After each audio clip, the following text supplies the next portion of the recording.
अमर रहे, अमर रहे, अमर रहे। पंचगव्य चिकित्सा महासम्मेलन का पहला दिन और अंतिम सत्र, रात्रि सत्र, सांस्कृतिक कार्यक्रम का सत्र शुरू होने जा रहा है।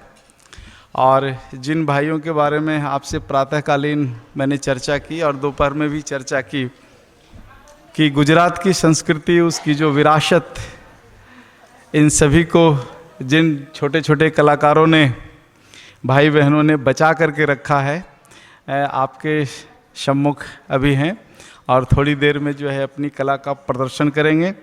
गरबा का शुद्ध रूप, डांडिया का शुद्ध रूप, और गुजरात प्रांत में जो यहाँ की जो भौगोलिक स्थिति है, उस भौगोलिक स्थिति से निपटने के लिए दो संस्कृतियाँ थी यहाँ पर। एक पनिहारी संस्कृति, चूँकि चारों तरफ से यह समुद्र से घिरा हुआ है, तो यहाँ जल का संकट तो पहले से था।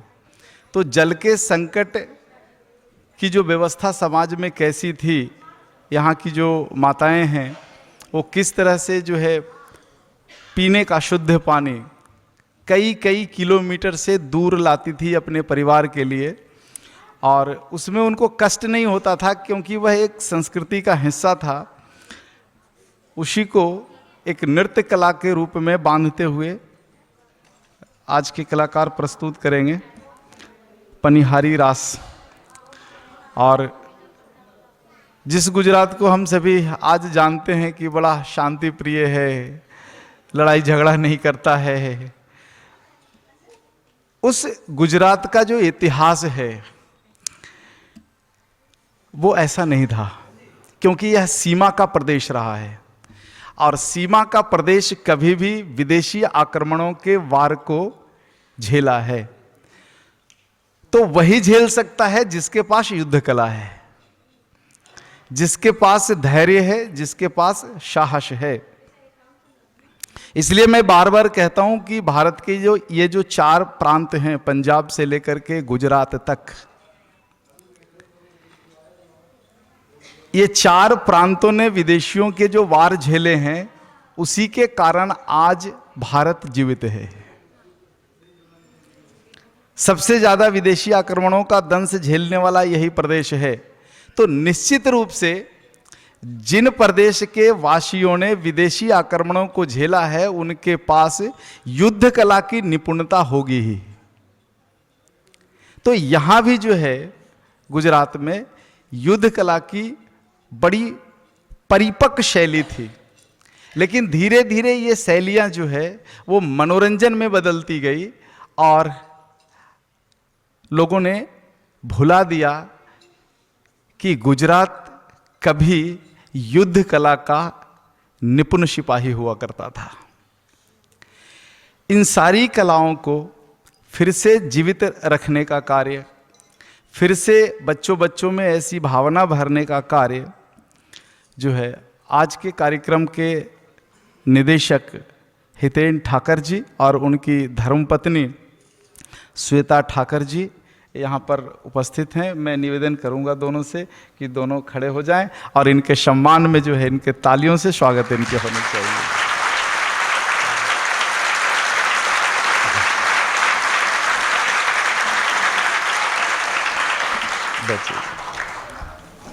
ऐसे पुरुषार्थी भाई बहन जिन्होंने अपने जीवन की जवानी को गुजरात की कला की पुनर्स्थापना में झोंक दिया हो, उन्हें हम सभी गविशीधर नमन करते हैं।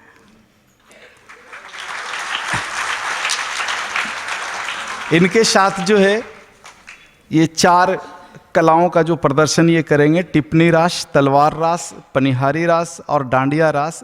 इसमें साथ देंगे दीप ठाकर। दीप ठाकर, स्वागत कीजिए तालियों से। किशन ठाकर,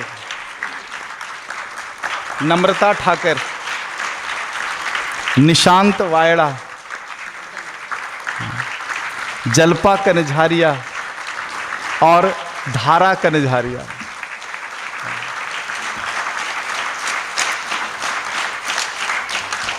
आप इनकी उम्र देख सकते हो। जैसे आज भारत के युवाओं का सपना रहता है कि हम पढ़ लिख करके आईटी सेक्टर में जाएंगे, सीए में जाएंगे और बड़े डॉक्टर बनेंगे और इंजीनियर बनेंगे। ये भावना रखते हुए अपने प्रदेश की संस्कृति के लिए इन बच्चों ने समय निकालकर जो निपुणता पाई है वो इनके प्रदर्शन में दिखेगा। तो पहला जो है वो टिप्पणी रास प्रस्तुत करेंगे। देखो, गुजरात प्रांत, यहाँ का भूगोल, और सुबह जो हमारी चर्चा हुई थी, संवाद जो मैंने किया था कि 5 इंजीनियरिंग जो था हमारे देश में, शिल्पकार और लकड़ी के विज्ञान का, लोहे के विज्ञान का, सोने चांदी के विज्ञान का, ये जो तकनीकी पूरा वर्ग है, इसी में यह जो टिप्पणी रास है ये शिल्पकार वर्ग से आया हुआ नृत्य कला है। इस कला के अंतर्गत जो है ये दर्शाया जाता है कि किस तरह से पुराने गुजरात में गृह निर्माण होता था। मिट्टी और कई ऐसी प्राकृतिक चीज़ों को कूटकर किस तरह से जमीन बनाई जाती थी घरों के लिए, दीवारें किस तरह से बनाई जाती थी, और यह कार्य भार के रूप में नहीं हो, इसलिए इसमें नृत्य संगीत कला को जोड़ा गया था कि गुजरात की महिलाएं हंसते खेलते और नाचते हुए अपने घर का निर्माण किस तरह से कर लेती थी। तो ये पूरा का पूरा विज्ञान जो है वो शिल्पकारों से आया हुआ विज्ञान है। तो गुजरात के शिल्पकारों का जो एक नमूना है वहाँ से ये शुरू करेंगे, और इसके बाद जो दूसरा चरण इनका होगा वो तलवार रास का होगा। गुजरात के बच्चे, 100 साल पहले के गुजरात के छोटे छोटे बच्चे किस तरह से तलवार की धार पर खेलते थे, नाचते थे, उसका एक नमूना हमारे भाई बहन प्रस्तुत करेंगे। और तीसरा पनिहारी रास होगा, जिसमें पेयजल की जो व्यवस्था है समाज में, वो किस तरह से हंसते खेलते 20-20 किलोमीटर से महिलाएं अपने सर पर 1, 2, 3, 4 नहीं 7-7 घड़ा जल लाती थी। और उस पूरी क्रिया में जो है कभी भी गुजरात की माताओं को ये शिकन नहीं होता था कि मैं भी परिवार का वही हिस्सा हूं जहां पुरुष है, फिर मैं क्यों मटके लाऊं 20-20 किलोमीटर से पेयजल के लिए, कभी शिकन नहीं होता था। और पूरा का पूरा जो है आनंद के साथ झूमते हुए जो है कहीं दूर दराज के कुएं से हमारी माताएं अपने परिवार के पालन पोषण के लिए जल लाती थी। तो ये पूरा का पूरा जो है व्यवस्था, इसमें कभी कुछ बोरियत ना हो, कभी कोई इसमें जो है ज़्यादा संघर्ष लोगों को ना लगे, इसलिए सारी चीज़ें जो है वो कलात्मक तरीके से जो है वो प्रस्तुत किया गया था, उसका एक रूप होगा। और अंत में डांडिया रास, जिसके लिए दुनिया में गुजरात प्रसिद्ध है। मैंने अपने जीवन में देखा है, दिल्ली का डांडिया रास देखा, चेन्नई का डांडिया रास देखा, मुंबई का डांडिया रास देखा, विकृतियां ही विकृतियां हैं, शुद्धता नहीं है उसमें, ईश्वर की आराधना नहीं है उसमें, पूरा का पूरा इंटरटेनमेंट हो गया है, मनोरंजन हो गया है। तो शुद्ध डांडिया कैसा होता है ये आज उपस्थित भाई बहन जो है प्रस्तुत करेंगे, और आप उसको अपने दिल में संजो करके ले जाइए। और जिस तरह से इन पुरुषार्थी बच्चों ने अपने राज्य की कला को के बीज को बचा लिया है, आप भी अपने राज्य में जाकर के वहां के नृत्य संगीत और युद्ध कला के बीज को बचाने के काम में लग जाइए, तभी पूरा भारत एक साथ उदित होगा। भारत की जो बहुसंस्कृति है उसको गविसिद्धर ही बचा सकते हैं, यही हमारी आशा है। और इसी आशा के साथ जो है मंच हितेन भाई और उनकी धर्मपत्नी श्वेता भाई को समर्पित है। आप अपनी कला प्रदर्शन जो है वो करें और मंच आज के कलाकारों को समर्पित है।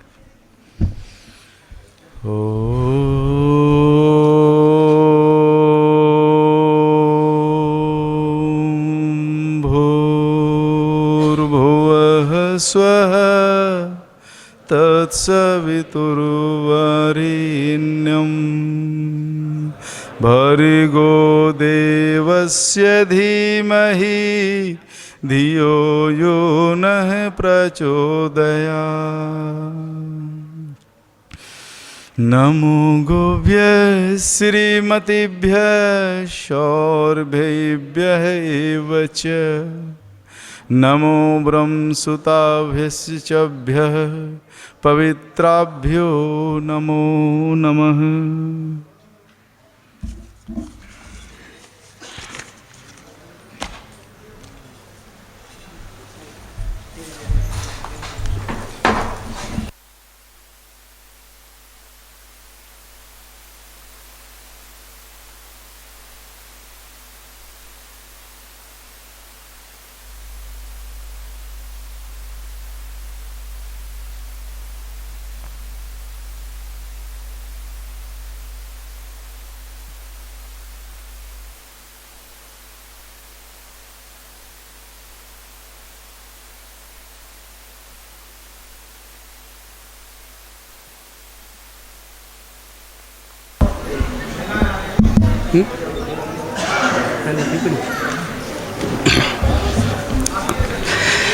भगवान श्री कृष्ण की कर्मभूमि और मोक्ष भूमि में आप सब लोग आए हैं, तो सबसे पहले भगवान श्री द्वारकाधीश जी का जय जयकार और गौ माता का जय जयकार करके इस कार्यक्रम की शुरुआत करेंगे। बोलिए श्री द्वारकाधीश भगवान की, गौ माता की। बहुत बहुत शुक्रिया। वैसे तो अभी मैं यहाँ पर जो कुछ भी बोलने वाला हूँ वो सारी चीज़ों की जानकारी पूज्य गुरुजी ने आपको दे दी है, इसलिए शायद मैं यहाँ से कुछ बोलूँगा टिप्पणी रास या पनिहारी रास या दांडिया रास या तलवार रास के बारे में, तो वो सूर्य नारायण भगवान के सामने दीपक प्रज्वलित करने जैसी बहुत छोटी बात होगी। फिर भी आज मुझे यहाँ पे जो दायित्व दिया गया है उसको संभालते हुए इस कार्यक्रम की हम शुरुआत करने जा रहे हैं। हमारी ऋषि परंपरा में गाय को माता का दर्जा दिया है। जैसे एक माँ अपने बच्चे का पालन पोषण करती है, भरण पोषण करती है, लालन पालन करती है, वैसे ही गौ माता हमारे जीवन के कुछ काल में हमारा पोषण करती है। इसीलिए हमारे ऋषियों ने गाय को माँ का दर्जा दिया है और उसे गौ माता के नाम से संबोधित किया जाता है। गौ माता का मानव जीवन में बहुत महत्वपूर्ण योगदान है। हमारी इस प्राचीन परंपरा को आज विश्व ने स्वीकृत किया है। गाय का मात्र दूध ही नहीं, उसका गौमूत्र भी अति पवित्र माना जाता है। अगर किसी भी जगह को पवित्र करना हो तो हम गंगा जल का छिड़काव करते हैं, लेकिन अगर आपके पास गंगा जल उपलब्ध नहीं है तो गाय का गौमूत्र भी गंगा जल जितना ही पवित्र है और उसको छिड़काव करके आप अपनी सारी जगह को पवित्र कर सकते हैं। इसीलिए गौमूत्र को गंगा जल की तरह पवित्र माना जाता है। गाय का सिर्फ दूध ही नहीं, उसके पंचगव्य, अगर पंचगव्य के बारे में मैं आपको कुछ बताऊं तो वो शायद ठीक नहीं होगा, क्योंकि मेरे से ज़्यादा जानने वाले गुणीजन और समाज में जिनको highly intellectual, the person those of which belong from a highly intellectual community, doctors और गौ चिकित्सक यहाँ पे बैठे हैं, तो उसके सामने कुछ बोलना वो शायद मेरे लिए ठीक नहीं रहेगा। तो उसके जो पंचगव्य हैं वो भी हमारे जीवन काल में बहुत उपयोगी माने जाते हैं और इंसान को निरामय स्वास्थ्य प्रदान करते हैं। और इसी पंचगव्य का ज्ञान रखने वाले पूज्य गुरुजी एवं उनके जो भी सहायक चिकित्सक, सहायक डॉक्टर्स आज हमारे बीच उपस्थित हैं, वो हमारे लिए आनंद की बात है, द्वारका के लिए आनंद की बात है। इस समारोह में सम्मिलित होने के लिए झांझरी डांस एकेडमी को जो पूज्य गुरुजी ने अवसर दिया है, उसके लिए हम उसके बहुत ऋणी हैं। क्योंकि ये हमारे लिए बहुत महत्व की बात है। आज इस चतुर्थ पंचज्ञ चिकित्सा महासम्मेलन का छोटा सा हिस्सा बनने का हमारे झांझरी डांस एकेडमी के लिए जो मौका मिला है और इस भगीरथ कार्य में सम्मिलित करने के लिए गुरुजी ने हमें योग्य समझा है आप सब लोगों के साथ, क्योंकि आप सब लोग जो कर रहे हैं उतना तो शायद हम नहीं कर सकते, लेकिन हम इतना कुछ 45 या 50 मिनट का परफॉर्मेंस आपके सामने रख के इतना संतोष रखेंगे कि आप जो पूरे भारत भर में तकरीबन, भाई ने मुझे बताया 23 अलग अलग राज्यों से आप सब लोग आए हैं और ये गौ सेवा वगैरह सब कर रहे हैं, तो उसमें थोड़ा सा हम भी सहभागी होने का हमको जो अवसर मिला है उसके लिए हम आप सब लोगों के और पूज्य गुरु जी के बहुत ऋणी हैं। बहुत बहुत शुक्रिया। भाई और बहनों, भारत देश विविधताओं का देश है। यहाँ पर बहुत सारे धर्म, जाति, प्रजाति, रीत रिवाज, नृत्य, ये सब हमारे भारत देश की शान है। विश्व में आज तक तकरीबन 45 अलग अलग ऐसी संस्कृतियां हैं जो समय रहते काल के गर्भ में विलीन हो चुकी है, लेकिन एकमात्र भारतीय संस्कृति ही ऐसी है जो अपने नैतिक मूल्यों के बल पर आज भी हमारे समाज जीवन में उपस्थित है। अगर भारत देश में नृत्य कला की बात करें तो अलग अलग प्रांत के अलग अलग मशहूर नृत्य, कुचिपुड़ी, कथकली, आदिवासी, भरतनाट्यम, राजस्थानी घूमर, गुजराती रास गरबा बहुत सारे प्रचलित हैं। और अगर उसमें गुजरात की बात करें तो लोगों के जहन में सबसे पहले डांडिया रास या गरबा आता है। गुजरात में सौराष्ट्र और सौराष्ट्र में हमारा कच्छ काठियावाड़, उसकी बात और संस्कृति ही अलग है। यहाँ पर रास की बात करें तो आदि अनादिकाल से बहुत सारे रास प्रचलित हैं। गुरुजी ने जैसे बताया टिप्पणी रास, पनिहारी रास, डांडिया रास, तलवार रास, जो कि शौर्य रास के नाम से भी जाना जाता है। तो आज हम सब लोगों का, हम सब छोटे कलाकारों का झांझरी डांस एकेडमी का एक यही छोटा सा प्रयास रहेगा कि हमारी जो भारतीय संस्कृति है, हमारी जो गुजरात की संस्कृति है, उन लोगों को आपके समक्ष जीवंत करने का एक छोटा सा प्रयास करें।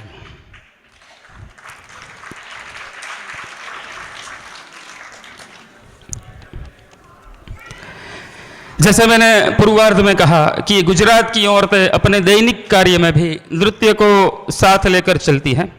बहुत से ऐसे काम होते हैं रूटीन में जो कि एक गृहिणी दिन भर करती है और अपने परिवार के लिए और उनकी ज़रूरतों के लिए वो खाना बनाती है, पानी भरती है, घर की साफ सफाई करती है एवं छोटे मोटे बहुत सारे काम करती है। टिप्पणी नृत्य की उत्पत्ति तब हुई जब पुराने समय में घर के बरामदे, घर की दीवारें, घर का जो फ्लोर होता है, उन सब को लेवल करने के लिए एक चूना होता है, चूना और गुड़ होता है, उन दोनों का मिश्रण बनाते थे और उन मिश्रण को फ्लोर पे बिछाया जाता था, घर की दीवारों पे लगाया जाता था और उसे फैलाकर कूटा जाता था। उसे कूटने के लिए एक लकड़ी का लंबा डंडा होता है और उसके नीचे एक क्यूब लगा होता है लकड़ी का, तो इनसे उसको कूटा जाता था। और इसी प्रक्रिया के दौरान औरतें गाती थी, नृत्य करती थी, गुनगुनाती थी। तो श्रम और रोजगार से जुड़ी यह प्रवृत्ति आज कला के रूप में विकसित हुई है और रंगमंच पर आई है। तो आप सब लोगों का ज़्यादा समय न लेते हुए अभी आपके सामने हम पेश करने जा रहे हैं टिप्पणी नृत्य। Ladies and gentleman, our next presentation over to you, Tippani नृत्य choreograph by Hiten Thakar, Shweta Thakar. May I have a music, please?